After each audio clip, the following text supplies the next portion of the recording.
ಕ್ಷಣದ 25 ಸುದ್ದಿಯನ್ನು ಕ್ವಿಕ್ ಆಗಿ ನೋಡ್ಕೊಂಡು ಬರೋಣ ಬನ್ನಿ.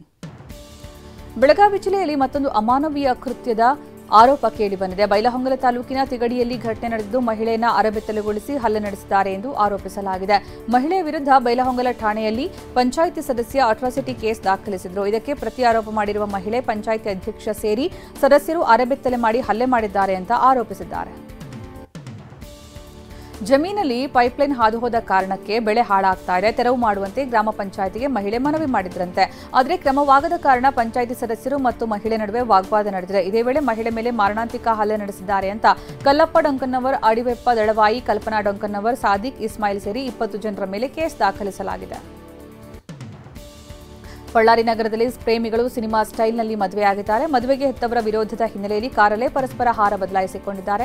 ಯುವತಿ ಅಮೃತಾಳನ್ನ ಬಳ್ಳಾರಿಯ ಶಾಂತಿಧಾನ ಸಾಂತ್ವನ ಕೇಂದ್ರದಲ್ಲಿ ಇರಿಸಲಾಗಿತ್ತು. ಸಾಂತ್ವನ ಕೇಂದ್ರಕ್ಕೆ ಬಂದ ಪೋಷಕರು ಯುವತಿಯನ್ನ ಬಲವಂತವಾಗಿ ಕರೆದೊಯ್ಯೋದಕ್ಕೆ ಯತ್ನಿಸಿದ್ದಾರೆ. ಈ ವೇಳೆ ಪ್ರಿಯಕರ ಹಾಗೂ ಯುವತಿಯ ಪೋಷಕರ ನಡುವೆ ವಾಗ್ವಾದ ನಡೆದು ಹೋಗಿದೆ.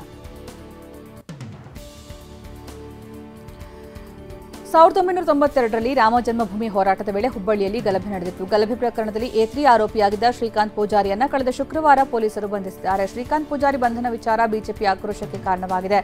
ಇಂದು ಹುಬ್ಬಳ್ಳಿಯಲ್ಲಿ ವಿರೋಧ ಪಕ್ಷ ನಾಯಕ ಆರ್ ಅಶೋಕ್ ನೇತೃತ್ವದಲ್ಲಿ ಭಾರೀ ಪ್ರತಿಭಟನೆ ನಡೆಯಲಿದೆ.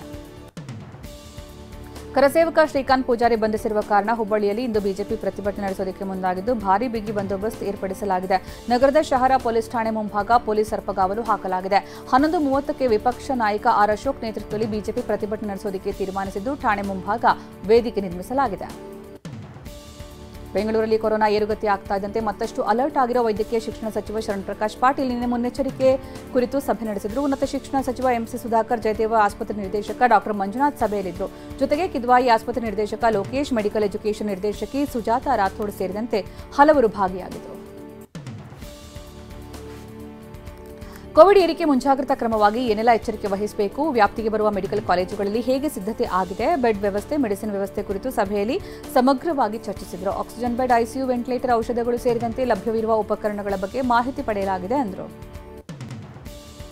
ಕೋಲಾರದಲ್ಲಿ ಎಟಿಎಂ ಕಳ್ಳರ ಕೈಚಳಕ ತೋರಿದ್ದು ಕೆನರಾ ಬ್ಯಾಂಕ್ ಎಟಿಎಂ ಮಿಷನ್ ಅನ್ನೇ ಹೊತ್ತೊಯ್ದಿದ್ದಾರೆ. ಮಾಲೂರು ತಾಲೂಕು ಚಿಕ್ಕ ತಿರುಪತಿ ಗ್ರಾಮದಲ್ಲಿ ನಡೆದಿರುವಂತಹ ಘಟನೆ ಇದಾಗಿದ್ದು ಗೂಡ್ಸ್ ಆಟೋಗೆ ಕಟ್ಟಿಕೊಂಡು ಎಟಿಎಂ ಮಿಷನ್ ಅನ್ನು ಎಳೆದೊಯ್ದಿದ್ದಾರೆ. ನಂತರ ಎಟಿಎಂ ಮಿಷನ್ನಲ್ಲಿದ್ದ ಲಕ್ಷಾಂತರ ರೂಪಾಯಿ ಹಣ ದೋಚಿ ಪರಾರಿಯಾಗಿದ್ದಾರೆ. ಕಳೆದ ರಾತ್ರಿ ನಡೆದಿರುವ ಘಟನೆ ಮಾಲೂರು ಪೊಲೀಸರು ಭೇಟಿ ಕೊಟ್ಟು ಪರಿಶೀಲಿಸಿದ್ದಾರೆ.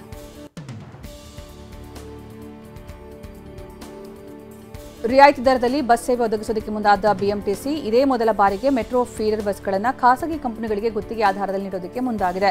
4,000 ರೂಪಾಯಿಯಿಂದ 12,000ವರೆಗೆ ಪ್ರತಿದಿನದ ಬಾಡಿಗೆ ನಿಗದಿ ಮಾಡಲಾಗಿದೆ.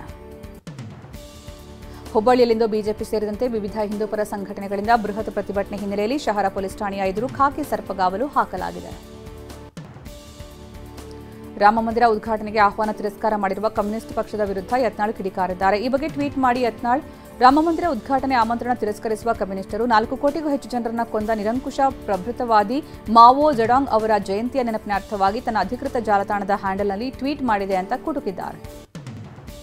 ಜಪಾನ್ ಬಳಿಕ ಅಫ್ಘಾನಿಸ್ತಾನದಲ್ಲೂ ಅವಳಿ ಭೂಕಂಪ ಸಂಭವಿಸಿದೆ. 30 ನಿಮಿಷಗಳ ಅವಧಿಯಲ್ಲಿ 2 ಬಾರಿ ಭೂಮಿ ಕಂಪಿಸಿದೆ. ರಿಕ್ಟರ್ ಮಾಪಕದಲ್ಲಿ ಕಂಪನದ ತೀವ್ರತೆ 4.4 ಮತ್ತು 4.8 ದಾಖಲಾಗಿದ್ದು ಕಳೆದ ವರ್ಷ ಅಫ್ಘಾನ್ನಲ್ಲಿ ಪ್ರಬಲ ಭೂಕಂಪ ಸಂಭವಿಸಿದೆ.